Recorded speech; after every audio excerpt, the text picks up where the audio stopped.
It's a pleasure to rise and take a call on this bill. I suppose halfway through your first term in Parliament, you get asked by a lot of people in your community to talk about your experiences and what it's like being in Parliament. And one of the messages I always have for my constituents is that the robustness of the parliamentary process and how important it is that a bill goes through all its different parts and all its different readings and the select committee process.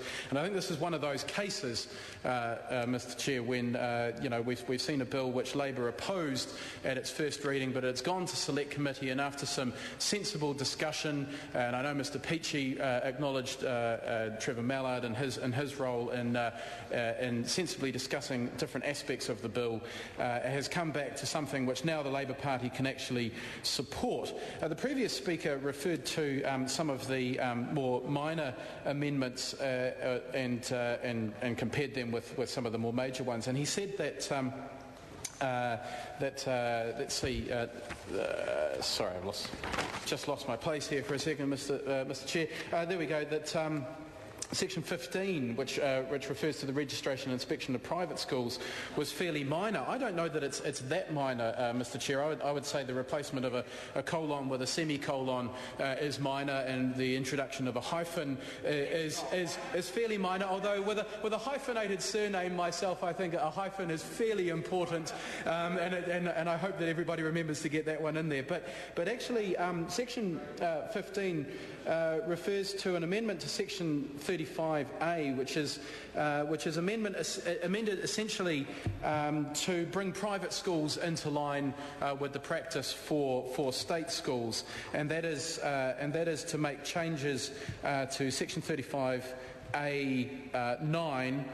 And it changes the current Act, which says currently that thereafter, at intervals of no more than 3 years, the Chief Review Officer needs to review a private school, and that is changed so that private schools come more into line with public schools, with state schools, and that's appropriate. It'll remove some red tape for the state schools.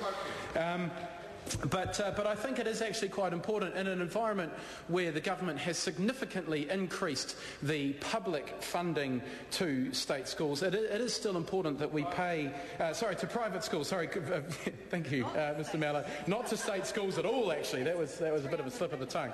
The significant increase in funding to private schools. It is important that we continue to make sure that the review and the standards required of private schools are just as high as the standards required of state schools. And in fact, the new change refers us to Part 28 of the original Act, and that says that this part applies to every educational service, and goes on to say that this includes any school which receives public money appropriated by Parliament, and of course that includes private schools who have received a significant recent increase to their funding. Now, I am actually the beneficiary of a private education. I was privately educated all the way through. I know that's a little bit rare on this side of the house, but that's okay. I've got no problem proudly announcing that, and it probably does explain the hyphenated surname, but that's okay.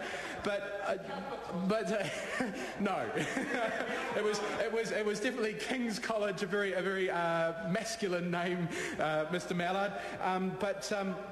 But the point I'm trying to make is that when the government announced its increase in funding for private schools, I'm not one to pull the ladder up.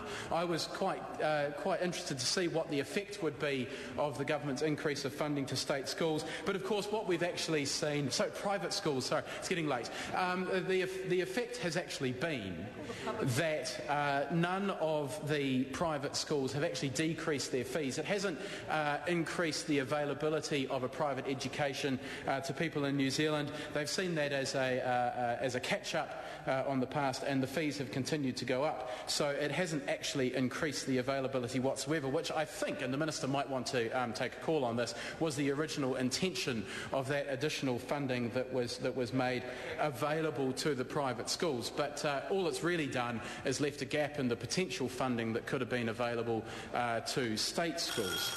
Mr Chairman, I call